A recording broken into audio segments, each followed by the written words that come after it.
10-ზე მეტი ამაშველები მტკვარში გადავარდნილ ავტომობილსა და მძღოლს ეძებენ. სანაპიროზე გალაქტიონის ხიდის მიმდებარედ მანქანა, რომელშიც სულ მცირე ერთი ადამიანი იმყოფებოდა, მდინარეში გადავარდა.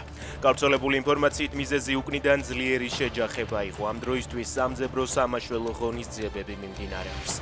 თბილისში კაცმა ყოფილი ცოლი დაჭრა. ბრალდებულმა ქალს წარსულში არსებული კონფლიქტის ნიადაგზე ცივი იარაღით რამდენიმე ჭრილობა მიაყენა. დაშავებული კლინიკაში გადაიყვანეს.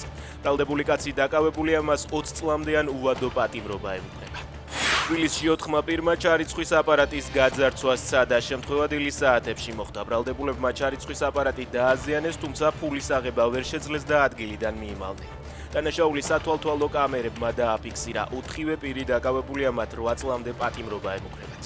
ბურდობა მოხდა სენაკშიც. სავარაუდოდ არასრულწლოვანებმა ერთ-ერთი მაღაზიიდან სასმელი და სიგარეტები მოიპარეს. მომხდარზე გამოძიება მიმდინარეობს.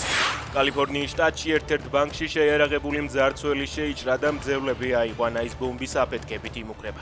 ამ დრომდე შენობიდან მხოლოდ 2 მძევლის გათავისუფლება მოხერხდა. ბანკში დარჩენილების ჯანმრთელობის მდგომარეობა კი დამაკმაყოფილებულად ფასდება. პოლიცია სპეცოპერაციისთვის ემზადება.